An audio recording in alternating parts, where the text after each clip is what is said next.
Surprise! I'll give your eyes a second to adjust. I woke up this morning and I kept my thing. Some people thinking, well, what's this old white woman know about Black history and our struggle? Let me say this, children are not born prejudiced to hate. And I was raised in North Carolina in the 50s and 60s, and segregation was still very much alive. And growing up in the country, the black and white children, we played together, we ate at each other's table, we spent the night at each other's house, and we didn't know any different. Until I was 8 years old, and I went to town to the laundromat, and it was whites only and colored. But I still it didn't register. But as a child, the only thing that separated us was a little petition with the laundromat. And I looked over at Miss Betty, our black friend. I said, well, Miss Betty, the machines over here are working fine, come over here. And I'll never forget the look on my mom's face and Miss Betty's.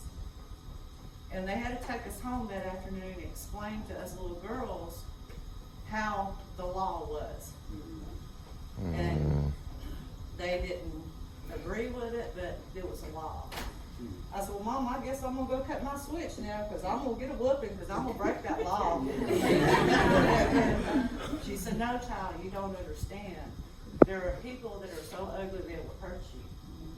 I still didn't understand till in the 80s, and I was in my 20s because of my mouth and standing up for what I believed in. I had a run-in with the Klan, and they are not pretty people. So yes, this old white woman has experienced it. So with that said, I'm going to tell you about the person I picked and why. I picked Miss Clara Belle Drisdale Williams. She was born in 1885 in Texas. Her parents were sharecroppers. The first school she attended was a one-room building out in the country. In 1901, she entered the Prairie View Agricultural University. In 1905, she graduated with a Certificate of Arts as its valedictorian. And after graduation, she was the head of the sewing department. In 1917, the family moved to El Paso, Texas, where she married her husband. He was a pharmacist, and they ran a drugstore and had 3 sons. And she encouraged her sons to continue in education. In 1924, the family moved to New Mexico. She continued her education by correspondence courses from the University of Chicago. In 1928, she enrolled in the New Mexico College of Agriculture Mechanic Arts, which is now known as New Mexico State University. Because of her race and the discrimination law, she was not allowed to sit in the classroom. She had to listen to the lectures and take notes while standing in the hallway.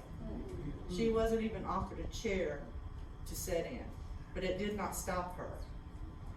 In 1937, at the age of 51, she was the first African American to graduate from the university with a Bachelor of Arts in English.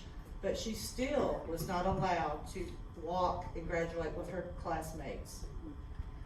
Despite her humiliation, she continued her education at the university by taking correspondence classes, which her 3 sons also graduated from that same college and became physicians. After graduation, she taught at Booker T. Washington for 27 years before retiring.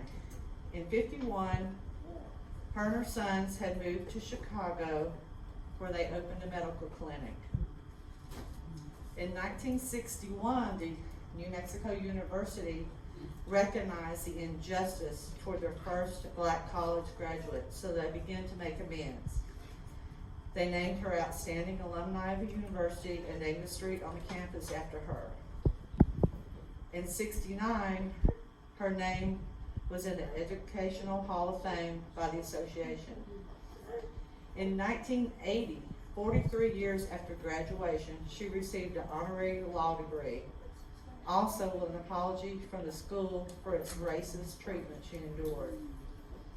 In 2005, the university named its English building after her. Miss Clara passed away in 1994 at the age of 108 years old.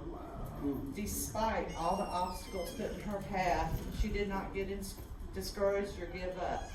She kept her faith and felt that she was worthy to have the same as everyone else.